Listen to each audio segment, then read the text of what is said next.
If your lip balm knows how to hide in your purse as well as a dog that doesn't want to go to the vet, then you need to watch this tutorial and learn how easy it is to make a cute lip balm holder. These are so convenient, and when you use the key fob hardware, you can attach your key to it too. You can hook it in your purse, hook it onto your water bottle, anything with a hook. But before we get started, my name is Tara Reed. I am an artist and fabric designer with Riley Blake Designs. Be sure to click subscribe if you haven't already, and make sure you click that little bell so YouTube knows that you want to know when I post new videos, which is about weekly. So let's dive into this and get our lip balm under control. Let's dive into how easy it is to make a lip balm holder with fabric interfacing and a 1-inch key fob. What you're going to need to start is a 15-inch by 2 1/4 inch strip of fabric, and also the same size fusible interfacing. And I am using the 911 fusible featherweight interfacing from Pellon. Then a pen or a heat resistant pen. You can use a regular one if you need to. Your key fob hardware.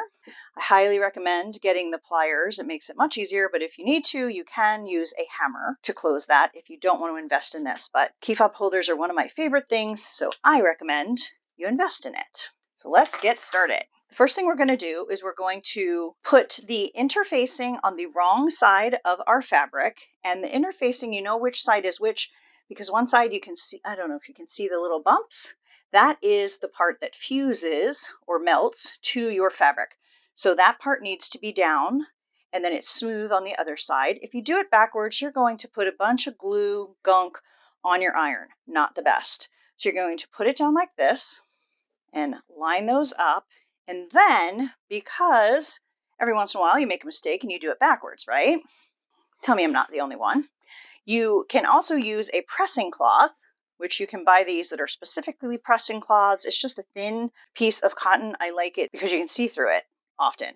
And you can put that over top. So if for some reason some of the fusible material gets between the fabric and your iron, it's going to go onto this pressing cloth and not onto your iron.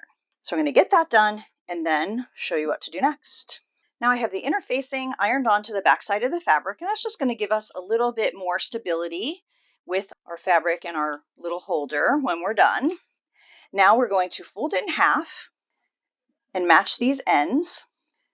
Fold that down and either put a pin in it to make sure this part doesn't slide while we do the next part, or I sometimes just do a clip at the bottom, just depending on what I have. We're going to line this up. So see, each of these thicker lines, that's 1 inch.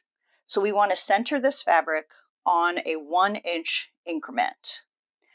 And because we did 2 1/4, it's going to be just shy of each of these little dotted lines. Okay, so there's our 1 inch. Now I'm going to make a mark 1/4 inch to each side of that 1 inch, because we're going to sew with a 1/4 inch seam. What we're trying to do right now is to figure out the angle to cut this so that the tip is the same width as your 1-inch key fob hardware. We could leave it out and it could just go like that, but I just think it looks more finished this way, and it doesn't take a lot more work. So we make a mark and then about 3/4 of an inch down on each side. Then you're just going to draw a little line, make sure it stays together, and you're just going to cut. Now we're going to take it to the sewing machine and we're going to sew down each of the angle and each of the long sides. Leave this end open for turning using a 1/4 inch seam. Now we're going to turn this right side out, and we're going to use this cute little flamingo turning tool to make sure the angle there and the points are out. All right, now I got it most of the way out. Now I'm just going to gently run this along that seam at the top, so we get that 1-inch part out. And I just kind of roll the seams to make sure it's all out nicely. Flatten it as much as I can with my fingers. Then we're just going to iron that flat. Now I'm just going to take it back to the sewing machine and either do a quick zigzag, or you can just do a straight stitch right close to that. It's going to be inside, so this part right here is going to be deep in here. So if you want to just do a straight stitch, you can, and that's what I'm going to do, and I'll be right back.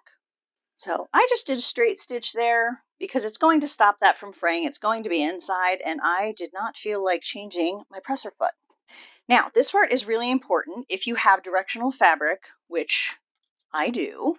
You can tell more from a bigger piece. See, most of the fruit looks good this way, and it looks upside down this way. So you want to make sure it doesn't look upside down when you're done your holder. You want these grapes going the direction that it hangs, if that's what ends up on here. So you're going to do it like this, and look, these are backwards. So we're going to turn it over this way. So this is going to be the front. So the first thing we're going to do is we're going to fold this up an inch. Just use this handy dandy little ruler. Fold that up an inch. Press that. So we're sewing a 1/4 inch from this folded edge, but I'm going to turn it over because the underside when you do the knot and everything sometimes looks a little bit worse. So we're going to make sure this looks really good from the top because this will be the side that we see. And then we're going to turn it back so that the raw edge is up, and this is going to be the front because the fruit is right side up. Now we're going to turn it up about 2.5 inches. But before I sew that, I always check, grab your favorite lip balm, shout out to Burt's Bees. So I always check to make sure that when it goes in, it's going to stick out a little bit so that it's easy to grab in and out of this holder. I'm just going to clip both sides. Now, one thing to be careful of is sometimes this raw edge like sticks out on the corner. So just make sure you tuck that in as you sew around. I am using a Janome sewing machine with a 1/4 inch walking foot, and I find it works a lot better than the traditional foot, even if it's a walking foot, because this 1/4 inch has like one walker that's right in the center, whereas the other one has it on both sides and it only grabs one side of the fabric when you're sewing really close. So if you have that option, make sure you use it. Now we're just going to sew all around here about 1/8 of an inch from the edge. And you're going to double back where this meets, just so it's more secure, because that's going to be the area that gets the most use, putting your lip balm in and out. I don't know if you can see this. I'm seeing a little bit of that edge, so I'm just going to tuck that under with my scissors before I sew over that. All that's left is to go add the key fob.